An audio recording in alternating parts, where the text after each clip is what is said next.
मुझे सब ये सब बातों बहुत हंसी आती है, एनलाइटनमेंट और बुद्धत्व, इन सब बातों क्योंकि टमाटर मूली की बात हो गई है। मैंने वो ग्रुप्स कर लिए, मैंने वो थेरापी कर ली, मैंने फलाना कर दिया, मैंने वो कर दिया। आदमी की साधना के स्टार लगते जाते हैं, उसका अहंकार मजबूत होते जाता है। और भी यात्रा मेरी करीब करीब गीत गाने की उनके साथ में 9 महीने तक चली कंटिन्यू।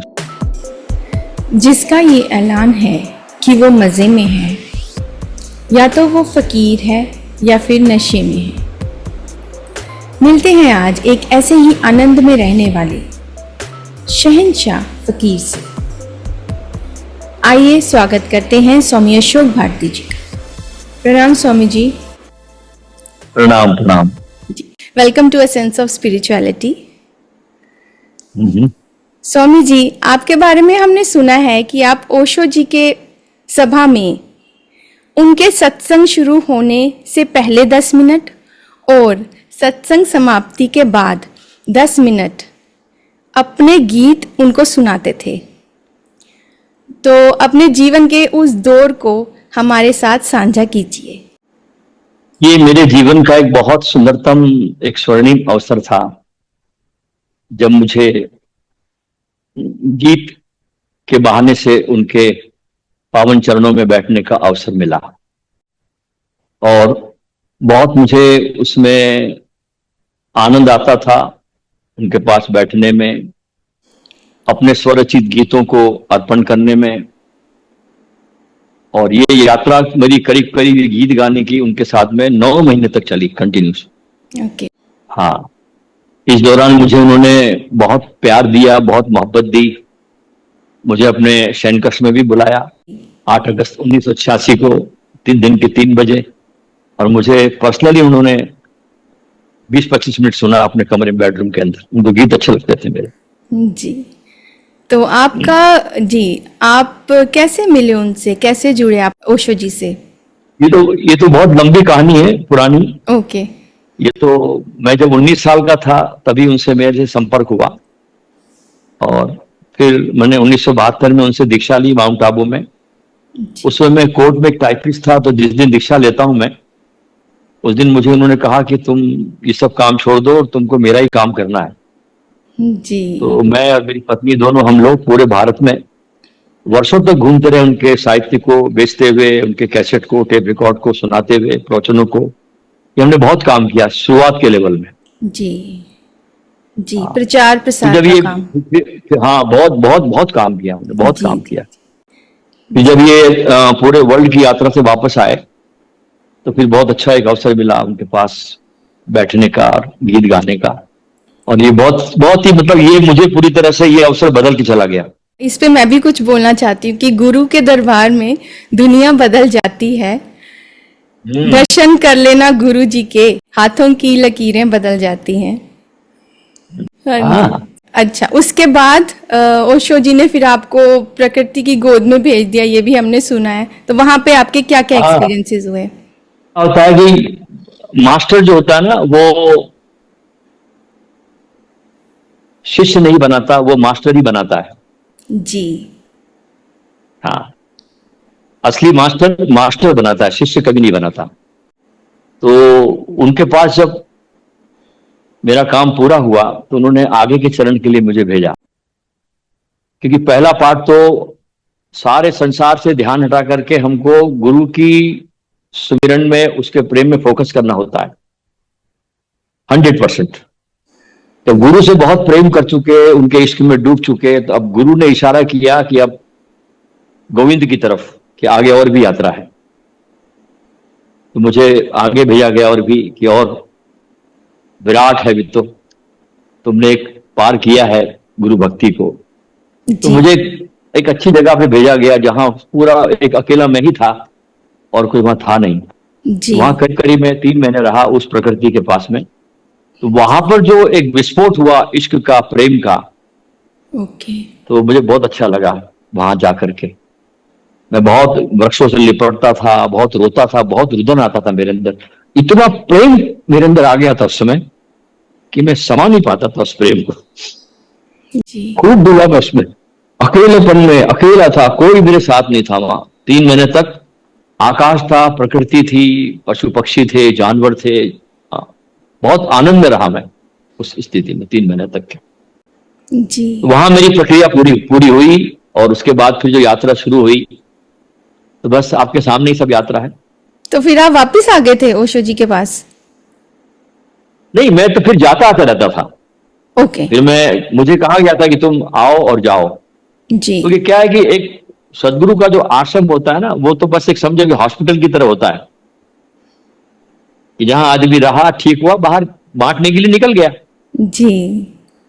हाँ, जी। जी। वहां तो फिर बांटना होता है ना। आप वहां से निकल के जो सीखा अपने गुरु के पास में, वो आपको फैलाना चाहिए उसको। और जितना ज्यादा आप इसको फैलाओगे, अपने को शेयर करोगे, अपने को बांटोगे, ये आपको और नए अनुभव दे देता जाएगा। जी, अपना आप एनलाइटनमेंट का एक्सपीरियंस बताएंगे हमारे व्यूअर्स को?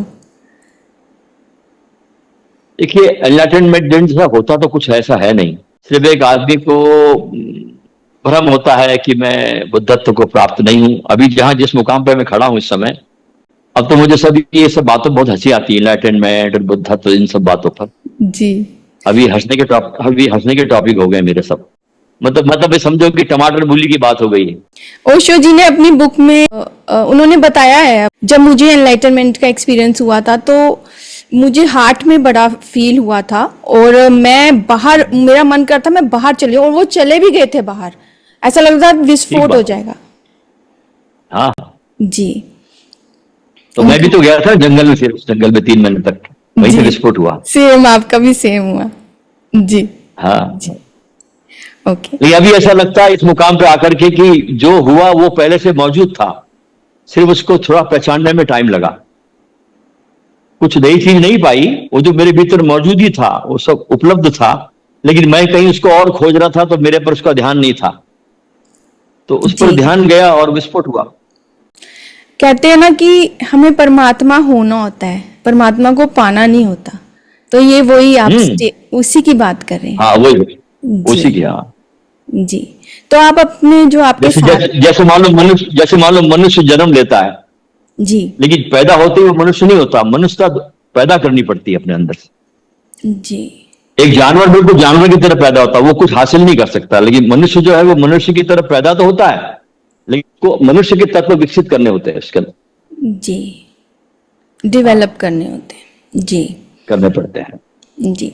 तो आप अपने साधक को कौन सी टेक्निक बताते हैं मेडिटेशन की? सब टेक्निक छोड़ देने की मेथड बताता हूं मैं। ओके। क्योंकि किसी टेक्निक से कभी कोई पहुंचता नहीं है। जब भी पहुंचा है कोई व्यक्ति, अपने को जाना है तो अथाह प्रेम के कारण जाना जाता है, मात्र प्रेम। अब जिनको प्रेम करना नहीं आता उनको फिर टेक्निकों में उलझाना पड़ता है। प्रेम किससे? गुरु से? प्रेम पहले तो आपको अपना तो पता ही नहीं ना, अपने स्वयं का। हमको क्या है कि सारी दुनिया का पता, लेकिन हम अपने बारे में बिल्कुल अनजान रहते हैं। और दूसरा क्या है कि हम अपने बारे में बहुत निंदा के भावना से भरे रहते हैं कि हम तो पापी है, ये है, वो है, हम कैसे बुद्धत्व को प्राप्त कर सकते। तो हमको जो बचपन से जो जहर भरा गया हमारे अंदर, अपने प्रति निंदा का भाव जी, ये हमारे को सम्मानित होने नहीं देता अपने आप को, स्वयं को। और जिस दिन तुम्हारे अंदर से ये भाव खत्म हो गया कि मैं तो ब्रह्म ही हूं, मैं परमात्मा हूं, क्योंकि तुमने अपने को जो माना वो तुम हो जाते हो। लेकिन गुरु कृपा भी हो जाते हो। लेकिन गुरु कृपा भी चाहिए उसके लिए। हाँ, तो वो तो शुरुआत में तो आपको गुरु से ही प्रेम करना होता है जी। आपको गुरु के पास बैठना होता है, उनको अथाह प्रेम करना होता है, वहां से प्रेम का पहला पाठ पढ़ाया जाता है, आपको पता लगता है उसके बारे में। फिर सीधा का सीधा गुरु तुमको अपने स्वयं पे लौटा देता है, खुद पर। और अपने से भी गुरु मुक्त करता है। वो तो मुक्त करता है लेकिन शिष्य मुक्त होता नहीं, क्योंकि शिष्य ही गुरु हो जाता है। अब गुरु में शिष्य में कोई भेद नहीं है, शिष्य ही उसका रूप हो जाता है, उसका एक रूप हो जाता है, गुरु का ही रूप हो जाता है वो। और कोई दोनों में भेद नहीं रहता जी। भगवान तो सर्वव्यापक है, सबके साथ एकाकार है। अगर हमें ऐसा एक्सपीरियंस करना हो तो हम क्या करें? बस कुछ नहीं करना है उसके लिए। वो भगवान आपके भीतर ही है, जो आपको सिर्फ सारा ये जो भटकने की यात्रा है ना, कहीं और भगवान है, किसी गुरु के पास में है, ये विधि में है, वो साधना में, ये सब आपको छोड़ना होगा सब। तो यही सब चीजें आपको बाहर ले जाती अपने स्वयं से।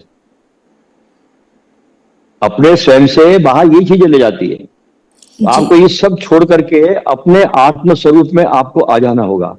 और जिस क्षण आप अपने आत्म स्वरूप में आ जाते हैं, आपके भीतर जो भगवान का रूप है, आप स्वयं है, वो आप खुद ही है। अब इसको परमात्मा भी बोलना बोले तो बहुत बड़ी अच्छी बात नहीं है, तो वो हम भी दो हो जाएंगे फिर, एक मैं और एक परमात्मा। ठीक है, दो हो जाएंगे ना, डुअलिटी। मैं और परमात्मा।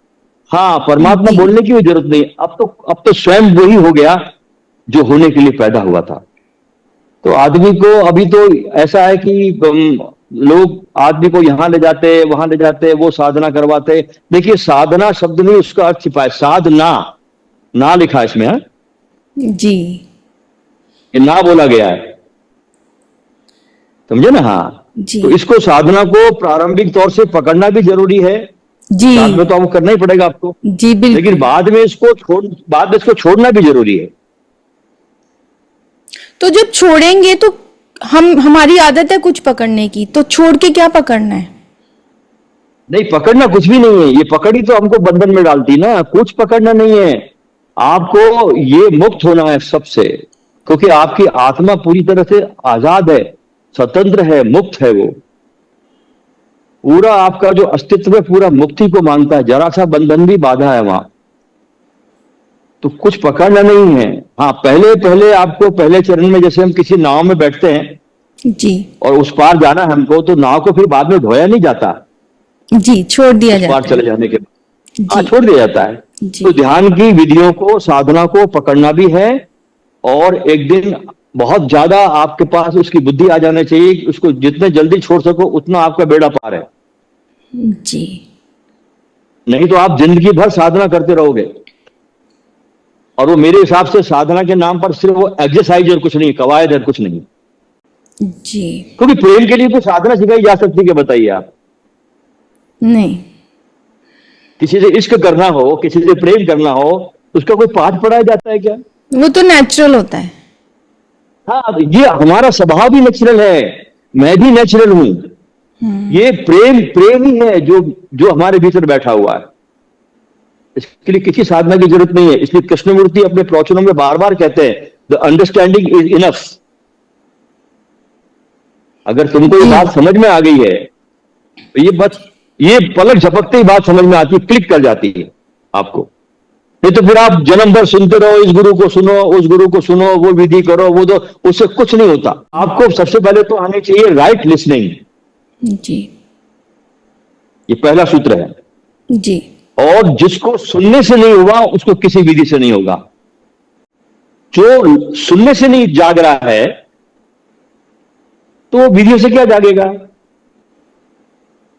इसलिए हमारे देश में जो उपनिषद पैदा हुए, जिसको हमने स्वर्णिम काल कहा है, उस समय कोई विधियां नहीं थी।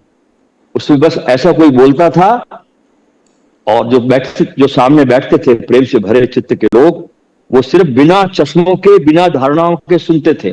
तो बोलने वाले का अनुभव और सुनने वाले का अनुभव एकदम से क्लिक हो जाता था। जी उनको सुनते थे, फिर उस पर विचार करते थे पूरा पूरा दिन। नहीं नहीं, विचार नहीं करते थे। विचार करना मतलब फिर आप बाहर नहीं, भटक गए, फिर भटके आप, फिर मन ने आपको ट्रैप में ले लिया। सुनते सुनते ही आपका अनुभव उनका अनुभव एक हो जाता था। इतने प्राणों से सुनते थे वो लोग। यानी ये इस भाव, देखिए, इस भाव से सुनते थे वो कि बोलने वाला आदमी कोई आचार्य नहीं है, कोई वक्ता नहीं है, कोई प्रवचन करता नहीं है। ये जो बोल रहा है ना, ये साक्षात भगवान बोल रहा है। और जो सुन रहा है ना, वो भी भगवान सुन रहा है। बोलने वाला भी भगवान है, उस भाव सुनते थे। और जो मैं सुन रहा हूं ये भी ब्रह्म है। तो दोनों का बड़ा सहजता से मिलन होता था। अब आजकल हम लोगों ने सुनने की कला ही खत्म हो गई। आज तो सुनते हैं कोई प्रवचन करने वाला है, कोई आचार्य है, कोई क्या है। तो वो जब तक आपके अंदर वो भाव नहीं बनेगा ना, ये जो बोल रहा है ना, ये भगवान ही बोल रहे हैं, तो भगवान भगवान से मिलता है फिर। जी अभी शब्द शब्द से मिलता है लोगों के साथ में, भगवान भगवान से नहीं मिल रहे। तो परमात्मा से इश्क, ये भी एक बड़ा प्रेम है, बहुत बड़ा प्रेम। जी ये व्यक्तिगत होता है। जी तो स्वामी जी, अगर जैसे भगवान की सर्वव्यापकता का अगर अनुभव हो जाए तो उसको ही वननेस एनलाइटनमेंट कहते हैं। हाँ हाँ, उसी को बोलते हैं एनलाइटनमेंट। मतलब क्या है, आपको मेरी निगाह में कि आपको अब अपने भीतर जाने का एक छोटा सा प्रकाश मिल गया, आपको अपने क्लिक हो गया रास्ता। जी वो पहला चरण एनलाइटनमेंट, जी कि आपको झट से रोशनी हुई और आपको पता चल गया कि मेरे भीतर उतरने का ये है तरीका, जी और मैंने भीतर उतरना शुरू कर दिया, बाहर नहीं। जी और देखो मजे की बात है, जितना जितना मैं भीतर उतरता हूं ना, उतना उतना बाहर मैं ही प्रकट होता हूं, मेरा ही विस्तार है बाहर। जी हाँ, जितना जितना मैं भीतर जाता हूं उतना मैं पाता हूं कि मैं ही बाहर फैला हुआ हूं, इस नदियों में, इस सागरों में, इस वृक्षों में, इस आकाश में, सब तरफ मेरा विस्तार है। ये अनुभव होता है, तो एक विराट की अनुभूति होती है आदमी। जो जो आप भीतर जाओगे ना, जैसे जैसे किसी वृक्ष की जड़ें जितनी जमीन में जाएगी नीचे, उतना वो ऊपर उठेगा। जी ठीक है। जी हाँ, ऐसे अनुभव ये होता है कि जो जो मैं भीतर जाता हूं और गहराई में डूबता हूं और अपने प्रेम में उमड़ता है मेरे अंदर सैलाब, स्वयं के प्रेम में, तो मैं पाता हूं कि मेरा प्रेम चारों तरफ बिखरा हुआ, मैं ही हूं सब तरफ। इसलिए बहुत से लोगों ने कहा अनलक, ऋषियों ने कहा अहम ब्रह्मास्मि, मैं ही ब्रह्म हूं। जी। ये यहीं पर आकर इसकी उद्घोषणा होती है। आप कहते हैं कि बाहरी नेत्रों को बंद करना साधना नहीं है, ध्यान नहीं है। असली, हाँ जी, असली साधना, असली ध्यान है भीतरी नेत्रों का। तो हम जी, तीसरे नेत्र की क्या महिमा है? देखिए इसमें क्या है, आपको एक बात बताऊं मैं। जी साधना इतनी है कि जो दृश्य आपको दिखाई पड़ रहा है, जो भी बाहर दिखता है आपको, ये सब एक दिन नाश होने वाला है, ये मरने वाला है। जो भी बाहर दिखता है जी सब खत्म होने वाला है, ठीक है। हाँ, लेकिन देखिए जो देखने वाला वो कभी खत्म नहीं होता। जी तो देख रहा है वो, उसके कोई मृत्यु नहीं है। तो साधना क्या है कि जो बाहर दिखाई पड़ रहा है इसको अनदेखा करो, और जो भीतर हम जाते हैं, आंख बंद करते हैं तो कुछ दिखता नहीं हमको भीतर, तो दिखाई तो पड़ता नहीं, क्योंकि वो इतना इतना असीम है कि अगर दिखाई पड़ जाए तो सीमा में आ जाएगा। बात समझ रही मेरी आप? जी हाँ, वो इतना असीम है भीतर कि अब वो कुछ दिखाई नहीं पड़ेगा, कभी दिखाई नहीं पड़ेगा, ख्याल रखना, क्योंकि वो इतना असीम है। अगर वो दिखाई पड़ जाए तो सीमा में आ गया ना। जी, लिमिटेड हो गया। हाँ, जी हाँ, तो वो भीतर कुछ दिखता नहीं है। जी तो जब बाहर के दृश्य से आपकी आंखें भर जाए, आप आंखें बंद कर लो, तो दिखाई पड़ता है उसको आपको अनदेखा करना है, और जो भीतर दिखाई नहीं पड़ता है उसको देखना है। आपने समझा तो दिया है, लेकिन ये हाँ। प्रैक्टिकल थोड़ा टफ लग रहा है। नहीं, कुछ भी टफ नहीं है, बहुत सिंपल बता रहा मैं तो आपको। मैं तो सारी साधनाओं से लोगों को मुक्त करना चाहता हूं। सारी साधना, ध्यान के प्रयोग, ये सब मेरे निगाह में कुछ नहीं है। इतनी सी साधना है कि बाहर के देखे को अनदेखा करो, और जो जो दिखता नहीं उसको देखा कर। लेकिन क्या होता है, आदमी अपने साथ बैठना नहीं चाहता। आदमी वो भटकना बहुत चाहता है, भटकना उसकी चाहत है। अब मैं जो मार्ग बता रहा हूं उसमें कुछ करना ही नहीं है। आप आंख बंद करोगे, कुछ आपको दिखेगा नहीं है, बस वो दिखेगा नहीं, उसी में डूबते जाना है, उसी में डूबते जाना है। कुछ दिखता नहीं, उसी में डूबना है। और एक दिन डूबते डूबते डूबते आपको ऐसा लगेगा कि बस अब सब कुछ दिखने लगा। थोड़ी दोस्ती करनी पड़ेगी उस स्थिति में जाकर, मन लगाना पड़ेगा, मन लगाना पड़ेगा। थोड़ा अपने इश्क में डूबना पड़ेगा, अपने साथ बैठना पड़ेगा, अपने साथ दोस्ती करनी पड़ेगी, अपने साथ प्रेम करना होगा। वो कोई करना नहीं चाहता जी, क्योंकि हम बाहर मुखी हैं, इसीलिए। हाँ, हमारी सारी इंद्रियां बाहर जाती है ना। जी, हमारी सारी इंद्रियां जो है ना वो बाहर जाती है, बाहर की तरफ कनेक्ट होती है। सिर्फ हमारी एक इंद्री अंदर कनेक्ट होती है, वो हमारा प्रेम, आत्मा का जो प्रेम है ना, वो हमको अंदर खींचता है। लेकिन स्वामी जी, इस साधना में बहुत टाइम लग जाता है। नहीं, कुछ टाइम नहीं है, अभी उसी क्षण। ये सब हमारे बातों का, ये सब बातों का कचरा हमारे अंदर लोगों ने, ये सब लोगों ने भर रखा है कि तुम्हारे मुक्ति अगले जन्म में होगी, कई जन्मों की साधना लगी। बकवास। पहले प्रारब्ध खत्म करने हैं। कुछ नहीं, ये सब बकवास है। ये सब हमारे अंदर सब धारणाएं भर दी गई है और हमारे अंदर जो चश्मे चढ़ाए गए ना, इन सब चश्मों से मुक्त होकर के आपको सब कुछ कचरा बाहर डाल करके आंख बंद करके जो दिखता नहीं उसको देखना शुरू करो, बस इतनी सी बात है। तो आप यही इतनी सिखाते सी हैं? बात, छोटी सी बात, जी। बस मैं यही सिखाता हूँ। हाँ, ओके। मैं तो सब लोगों को साधना से, सबसे ध्यान प्रयोगों से मुक्त कर देना चाहता हूं, क्योंकि उससे कुछ होता नहीं, जी। उससे कुछ नहीं होता। उससे सिर्फ आदमी का अहंकार मजबूत होता है कि मैंने ये कर लिया, मैंने वो ग्रुप्स कर लिए, मैंने वो थेरापी कर ली, मैंने फलाना कर दिया, मैंने वो कर दिया। जैसे किसी सेना के लोग यहाँ लगाते ना, तमगे लगाते लोग, स्टार लगाते हैं, जी। ऐसे आदमी की साधना के स्टार लगते जाते हैं, उसका अहंकार मजबूत होते जाता है। और भी सबसे सुंदरतम बात है कि हर गुरु तुमको, अगर वो वास्तव में सदगुरु है और उसने अपने अनुभव को जाना है, तो वो सदगुरु तुमको ज्यों का त्यों तुमको ठहरा देता है। तुम जैसे हो, जहां हो, जो भी हो, तुमको बिल्कुल ठहरा देता है। और जो गुरु इस प्रकार की बात नहीं करता, तुमको मार्ग दिखाता है, वो सच्चा सदगुरु हो नहीं सकता। क्योंकि मार्ग दिखाने वाले आपको बहुत मिल जाएंगे, ज्ञान देने वाले बहुत मिल जाएंगे, कान फूकने वाले लोग बहुत मिल जाएंगे, लेकिन असली सदगुरु तुम्हारे प्राणों को फूकता है। जी।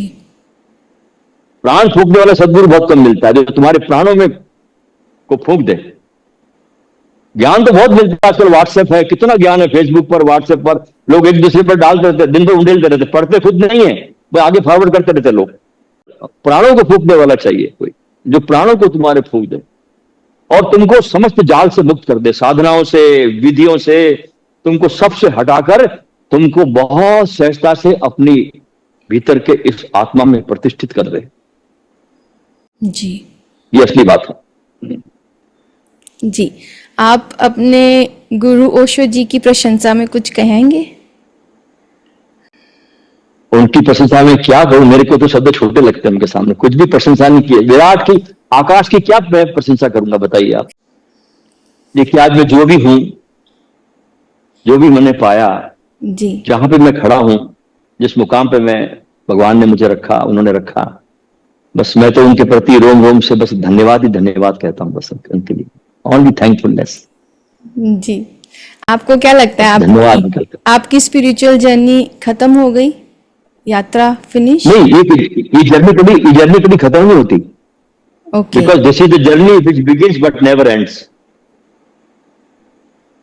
ओके। प्रेम कभी खत्म होता है क्या? प्रेम कभी खत्म हुआ? बस खत्म। इसको प्रेम समझिए आप। धर्म क्या है? परम प्रेम है। आप कह सकते हो क्या मेरी प्रेम की एंड आ गई, इतिश्री आ गई? ऐसा तो होता नहीं ना, वो तो बढ़ता जाता है, बढ़ता जाता है, बढ़ता जाता है। ऐसे ही धर्म की यात्रा, अपने स्वयं के होने की यात्रा, नो एंड। और आदमी इसमें और ना कुछ होता जाता है। नम्रता के बहुत फल लगते हैं, आदमी और झुकता चला जाता है। ये आपने पूछा ना कि इसकी आपकी यात्रा एंड हो गई, जी। इस पर एक शेर याद आ रहा है मेरे को। जी। किसी शायर ने कहा कि मकतबे इश्क का निराला है उसूल, मतलब पाठशाला का। मकतबे इश्क का निराला है उसूल, उसको छुट्टी ना हुई जिसको सबक याद हुआ। उसको छुट्टी कभी मिलती नहीं है। एक बार इश्क हो जाए ना, एक बार प्रेम हो जाए ना, फिर छुट्टी का काम ही नहीं, वो बढ़ते रहता है। आपको उस पाठशाला से छुट्टी नहीं मिलती फिर आपको। जी। हाँ, ये ऐसा है, ये बहुत इश्क है, प्रेम है पूरा। और प्रेम के अलावा जो भी, अच्छा मजे की बात है कि प्रेम के अलावा जो भी खोज रहा है ना, वो सब भटक रहा है, कुछ नहीं कर रहा है। इसलिए खोजना है तो अपने भीतर के प्रेम को खोजो। जी। अपने साथ थोड़ा समय बिताओ, अपने साथ थोड़ा बैठो, थोड़ा अपने पे जरा मस्त हो जाओ, अपने अंदर जाओ थोड़ा। मैं तो यही सिखाता हूँ। जी। बहुत अच्छा। बहुत अच्छा लगा आपसे मिलकर। आपकी खुशी देखकर मैं और ज्यादा खुश हो गया। आप हाँ जी। आपके बारे में तो मैं यही कहना चाहती हूँ, कैसे गुणगान करें आपका, शब्दों की औकात नहीं, सागर को गागर में भरना मेरे बस की बात नहीं। क्या बात है, बहुत सुंदर। जी। Thank you so much. आप हमारे चैनल पर आए, अपना कीमती समय दिया, हमारे चैनल की शोभा बढ़ाई। बहुत अच्छा लगा मुझे भी। जी।